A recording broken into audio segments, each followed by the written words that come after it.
As grandparents or parents get older, we do not think about what's going to happen when they can no longer take care of themselves. But when reality sets in, we have to take over the role in caring for them in many ways we'd never thought of. They can get to the point where they no longer can physically or mentally do anything. Working, taking care of a home and kids is already enough pressure and things to do. Then when you add in taking care of a parent, it can get very overwhelming. When some people get to this point, they end up putting their loved ones into nursing facilities where staff members can take care of all of their needs. Other than personal experience, in researching this speech, I have learned the inside details of nursing facilities.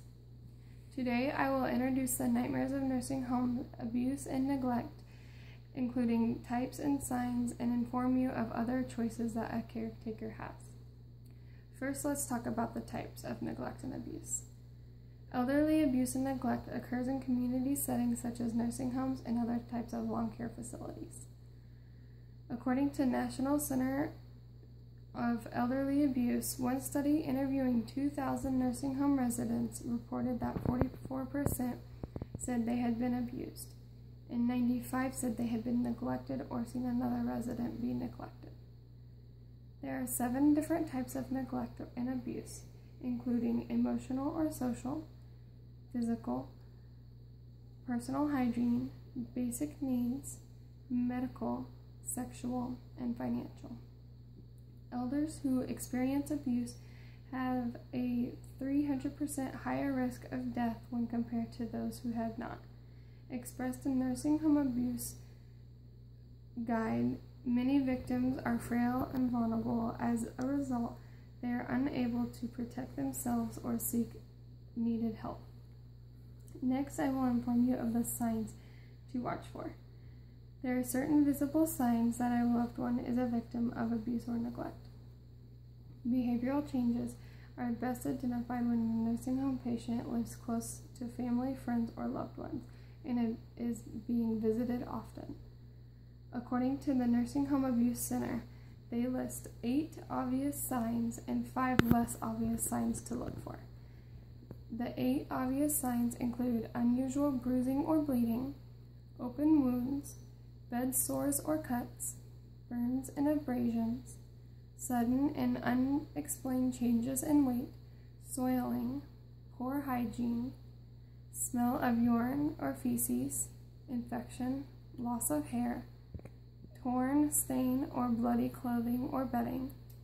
The less obvious signs include unresponsiveness, strange behaviors, physical or emotional withdrawal, disappearance of personal items, and sudden or unusual financial transactions.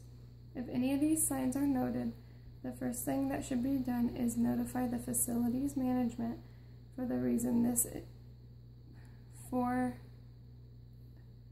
reason for this is just because a loved one is showing possible signs doesn't mean someone is directly abusing them. I know from working in a hospital, there was a patient's family who had been concerned of abuse and neglect, so they brought the patient to us. There we found many infected bed sores, some in which were so deep that her spine was showing, and at that point the nursing home was being investigated. There is one major way to prevent nursing home neglect and abuse. Home health care is the most effective. In agreement with Medicare, home health is usually less expensive, more convenient, and just as effective as the care you would receive in a hospital or nursing facility. I think home health care is more trustworthy than nursing facilities due to the fact nursing or nursing assistants come to the patient's home, treat and take care of them with one-to-one care. Not only are they more trustworthy, they are not as costly as nursing homes. As reported by Genworth Financial, the annual cost for home health care is $44,616, opposed to between $81,000 and $91,000 for a nursing home, depending on if it's a semi-private or private room. As we have seen, nursing homes is a major part of a family member becoming elder. I have focused on nursing facility abuse and neglect, signs, types, and prevention.